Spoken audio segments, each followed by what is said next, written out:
Bonjour à tous, aujourd'hui je vais vous présenter un outil qui va vous permettre de garantir la qualité de votre huile de friture, le testeur d'huile. Contrairement aux bandelettes que je vous ai présentées la semaine dernière, ce testeur est un appareil électronique qui fournit des mesures plus précises. Le testeur d'huile mesure les matières polaires totales, un indicateur clé de la dégradation de l'huile. Vous n'avez donc plus besoin de comparer des couleurs comme avec les bandelettes. Il est compatible avec tous les types d'huile, que ce soit de l'huile végétale, animale ou même un mélange des deux. Et vous, est-ce que vous avez déjà testé la qualité de votre huile de friture? Si oui, quel outil avez-vous utilisé? N'hésitez pas à me le dire en commentaire. Comme tout produit, il a aussi quelques inconvénients. Son prix est plus élevé que celui des bandelettes et il demande un peu plus de manipulation technique. Mais une fois que vous maîtrisez son fonctionnement, il devient très pratique et d'une grande efficacité. Passons maintenant à la démonstration. Donc devant moi se trouvent deux huiles que nous allons tester ensemble. Tout d'abord, il est important de noter que ce testeur fonctionne uniquement avec des huiles dont la température est supérieure à 30 degrés et inférieure à 200 degrés. Au-delà de cette température, le testeur pourrait être endommagé pour les futures mesures. Donc pour en avoir le cœur net, vous pouvez utiliser un thermomètre alimentaire que nous proposons sur notre site internet afin de vérifier la température. C'est ce que nous allons faire. Donc, comme vous pouvez voir, la première huile a une température de 67 degrés et la deuxième huile a une température de 64 degrés. Comme la température est supérieure à 30 degrés, nous allons pouvoir effectuer le test concernant leur qualité. Et l'affichage numérique va nous donner le taux précis de matière polaire. Si celui-ci est inférieur à 24%, l'huile est encore de bonne qualité. Entre 24 et 27%, elle commence à se détériorer, mais vous pouvez encore l'utiliser. Et au-delà de 27%, il est temps de la changer. Donc voyons voir maintenant ce que ça donne avec ces huiles. Vous allumez votre testeur d'huile et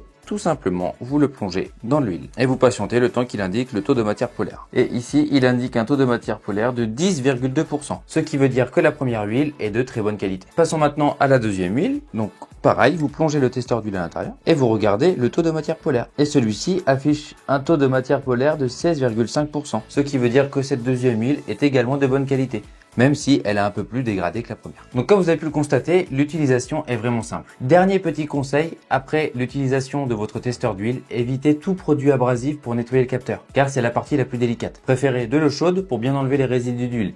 Si ceux-ci se fixent sur le capteur, ils peuvent durcir et altérer les mesures. Vous trouverez toutes les informations nécessaires concernant le testeur d'huile dans la description comme d'habitude. Et enfin, si la vidéo vous a plu ou vous a aidé, n'hésitez pas à mettre le petit pouce bleu et à vous abonner, ça fait toujours plaisir. Merci à vous d'avoir regardé, c'était Adam et à bientôt.